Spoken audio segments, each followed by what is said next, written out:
In this video, I just want to show you how to utilize some technology to be able to graph a 3D vector function and then to be able to see the orientation of that function.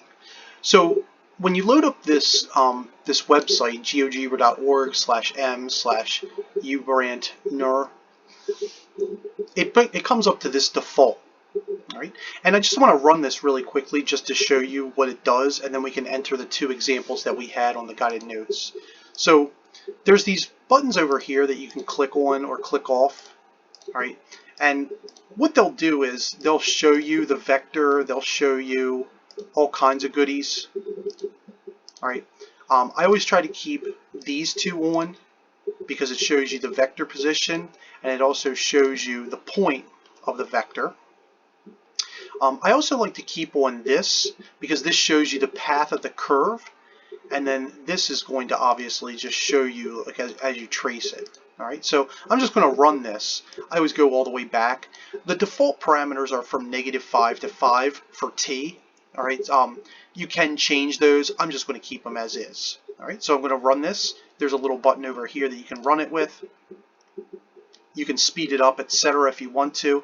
But notice it shows you the orientation and the different points that fall on the vector value function. All right, so this is our helix. We actually have an example very similar to this that we'll see in a few moments. All right. Now, we can very easily change. I'm going to pause this, and you can speed it up, by the way, if you wanted to. All right, if you get bored or whatever. I'm going to pause this, and I'm going to change the vector function, to the one we have in the guided notes, just so you can see how this works. So the one we have in the guided notes is t squared times I, so that's our x function.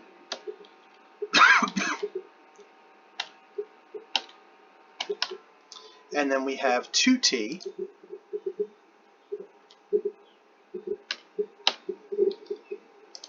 and then we have 3/2 t.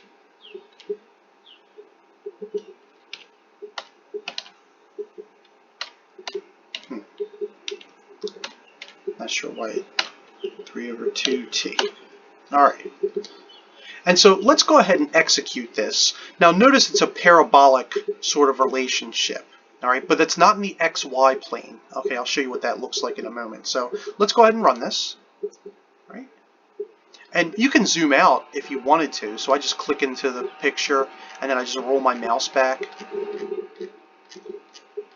And it'll show you the entire picture. I can zoom back in after I'm done as well. All right. You can also tilt the picture, and what you notice is if you get just the right angle, you can see that the parabolic nature is along the x-axis, the red axis, right? Not surprisingly, and that it dips below the z-axis. The hyphenated, see, you can see this hyphenated part right here. That just means it's below the plane, and this shaded plane is the xy plane. All right, so the shading area just represents the plane xy equals 0. All right, so that's how we can do this. Really nice and easy and pretty cool. If you wanted to do it in 2 dimensions, you would just get rid of the z. And you could just say z equals 0. And I'm going to pause this.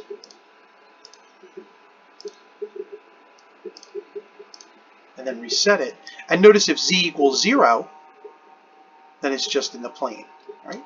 Remember earlier we had, what was it, 2 cos t and 2 sin t?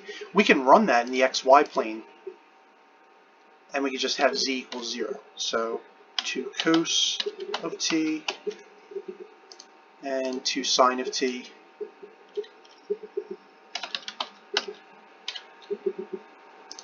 Right? We might have to zoom in a little bit.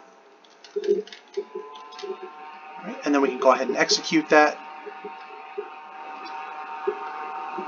All right, and notice the direction changes because we have negative and positive. Okay, so the orientation changes if the value that you're plugging in is going to be negative or positive.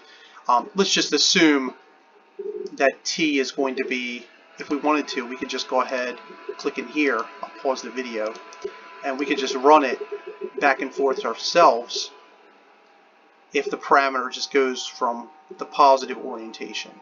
So that's what it would look like as positive. All right, so you can use this app again to be able to plot in both 2 and 3 dimensions. All right? The last one that we have is 2 cos t, 2 sine t, and then we throw in a t. All right? And I'm going to back this up to the beginning. All right. And this is our typical helix. So if you ever have two of the functions, one of them sine, one of them cosine, and then the other one's a t or a t squared or a square root of t, it's going to be a helix. Now, we can change the axis for which the helix is kind of creeping around, if you would, or kind of spiraling around, just by changing the function. All right, so I'm going to pause this, and I'll just change this to, I'm just going to do this here instead. So let's make this 2 sine of t. And then up here, I'm going to change this to square root of t.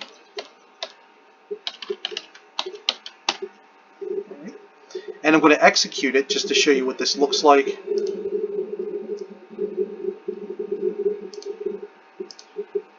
I might have to pause it and restart it.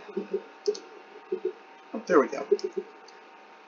So we get this circular helix. Again, I had to tilt it a little bit to be able to get what I wanted. Notice the helix is a little bit shorter because y is going to be a smaller value. If we wanted to elongate that, I could just make this t squared.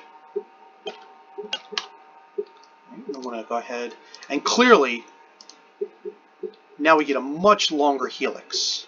Okay, I can click on this and zoom out just to show you.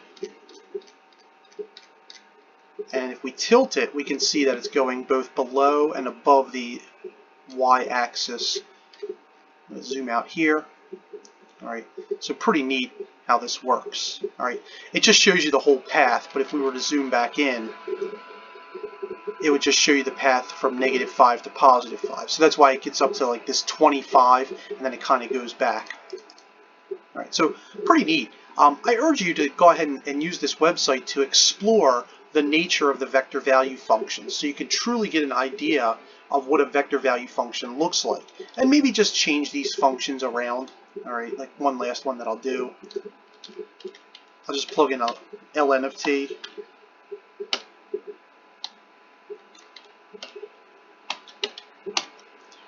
And it's probably going to give us an error for some of it at least.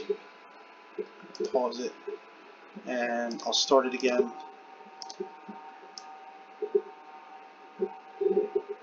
And notice it disappears when t is negative, and then when t is positive, it goes back out.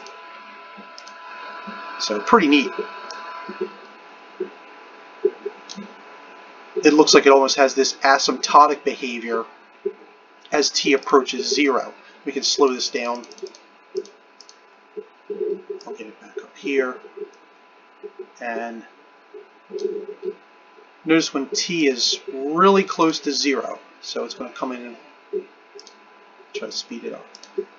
So there it is. It's following like this axis. All right, and that's what the ln function does. All right, so it's following along the x-axis with the log, and it's dropping down there. All right, so pretty neat.